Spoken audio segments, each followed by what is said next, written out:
"Ada jadwal apa hari ini?" tanya Sam pada sang asisten. Pria yang bernama Ryan itu segera menyampaikan jadwal sang tuan hari ini. "Hari ini Anda hanya ada jadwal rapat dengan Tuan Nalendra, tapi beliau ingin rapat dilakukan di kediamannya, Tuan." Sam mengangguk. Pria tampan itu pun segera berdiri dari kursi kebesarannya. "Kita berangkat sekarang." "Baik, Tuan." Sam dan Ryan pun keluar dari ruangan. Seperti biasanya, banyak mata yang memandang kagum akan dua orang pria tampan itu. Lagi pula, siapa yang tidak terpesona? Samudra memang pria idaman wanita. Jika putra pengusaha banyak bersikap datar dan dingin, tidak dengan Samudra. Pria itu dikenal dengan pria yang ramah dan mudah senyum, selalu membalas sapaan orang-orang. Sam dikenal dengan pria yang baik hati dan juga royal. Sikap green flag-nya membuat wanita manapun merasa nyaman berada di dekatnya. Maka dari itu, sikap baik Sam itulah yang selalu dimanfaatkan, termasuk Andita. Dia kenal Andita sebagai wanita yang baik, mewujudkan cita-cita wanita itu untuk menjadi model. Setelah sukses dan banyak job, wanita itu berkhianat hanya perkara Sam selalu mengajaknya menikah. "Kita sudah lama tidak bertamu di kediaman Tuan Nalendra," ujar Ryan. Selain asisten, pria itu juga termasuk teman kecil Sam. Mereka selalu bersama dari dulu bahkan hingga sekarang. Ryan juga salah satu orang yang kurang menyetujui hubungan Sam dengan Andita. Awalnya Ryan setuju, namun semenjak Ryan difitnah oleh wanita itu, sejak saat itulah Ryan hilang respek. Masih beruntung Sam tidak percaya dengan apa yang Andita katakan.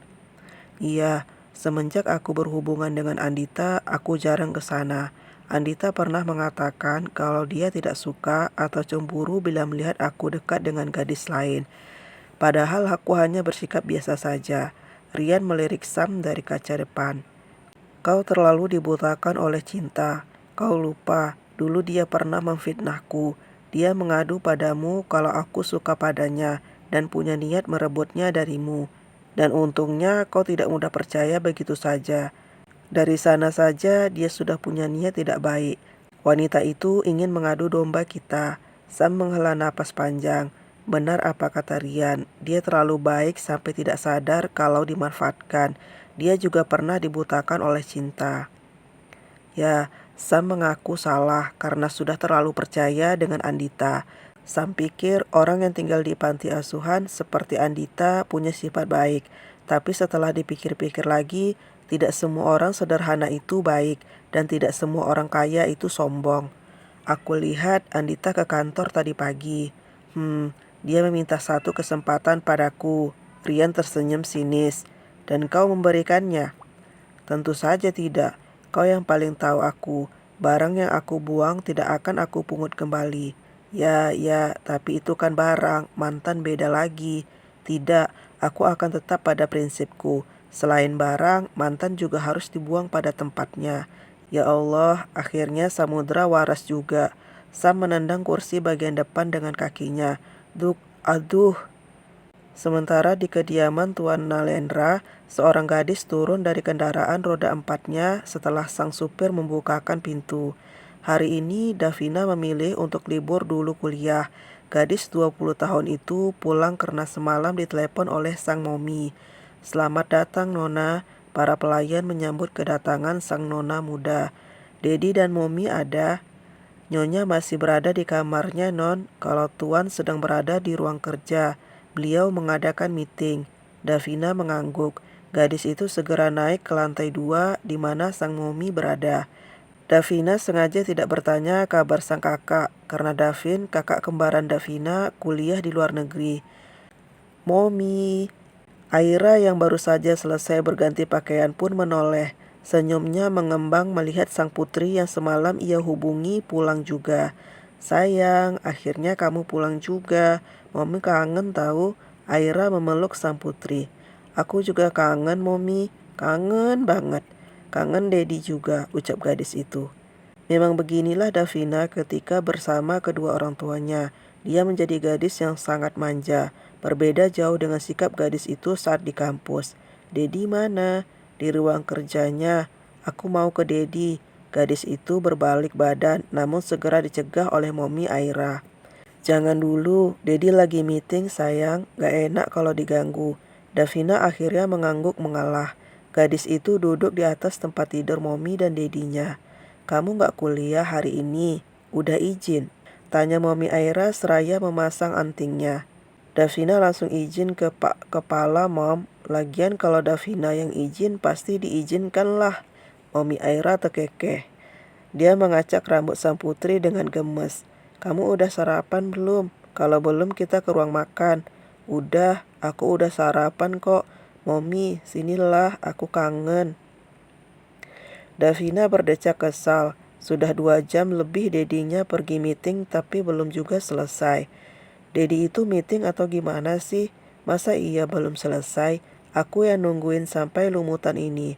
Davina yang sudah tak tahan pun segera beranjak. Dia pergi menuju ruang kerja Dedinya. Baru sampai di depan ruang kerja Dedi Nalendra, Davina yang hendak membuka pintu ternyata sudah dibuka lebih dulu dari dalam. Davina yang terlanjur terkejut itu pun hampir saja terjatuh. Namun seseorang meraih pinggangnya, menahan gadis itu agar tetap aman. Davina terdiam, matanya tak lepas dari seorang pria tampan yang wajahnya tak begitu asing baginya. Tatapan pria itu mampu menggetarkan jantung hati Davina. Hal yang sama juga langsung dirasakan oleh Sam. Pria itu menatap wajah cantik gadis yang dulu selalu ia jumpai setiap ia datang untuk meeting di rumah ini. Seorang gadis yang lebih banyak bicara. Setelah sekian lama tidak bertemu, dia semakin cantik, batin Sam. Keduanya masih saling tatap hingga ehem. Suara deheman tersebut mengagetkan keduanya. Dengan segera, Sam menarik tubuh Davina agar gadis itu kembali berdiri. Lain kali hati-hati, ucap pria itu tersenyum. Iya, makasih ya Om. Mata Sam terbelalak sempurna. Apa katanya? Tadi dia panggil Sam apa? Om? Apa dia setua itu? Dedi, Davina melewati Sam dan langsung berhambur ke pelukan Dedi Nalendra. Pria parubaya tersebut memeluk sang putri yang manja itu dengan erat. Akhirnya putri Dedi pulang juga. Iya dong, aku juga kangen Dedi dan Momi. Sekarang pulang, tapi nanti aku balik lagi kosan. Dedi antarin aku ya. Iya, Davina tersenyum senang. Senyum gadis itu sungguh manis. Dedi meetingnya lama banget, makanya aku sampai nyusul ke sini. Dedi Nalendra tersenyum. Namanya juga meeting. Sekarang kita turun yuk, kita makan siang bersama. Nalendra beralih melihat ke arah Sam yang masih di sana. Nak Sam, Rian, ayo. Baik tuan, mereka pun turun dari tangga bersama. Davina berada di depan bersama sang Dedi sembari bercerita. Di belakangnya, seseorang tak lepas memperhatikan sambil tersenyum. Sepertinya dia lupa padaku.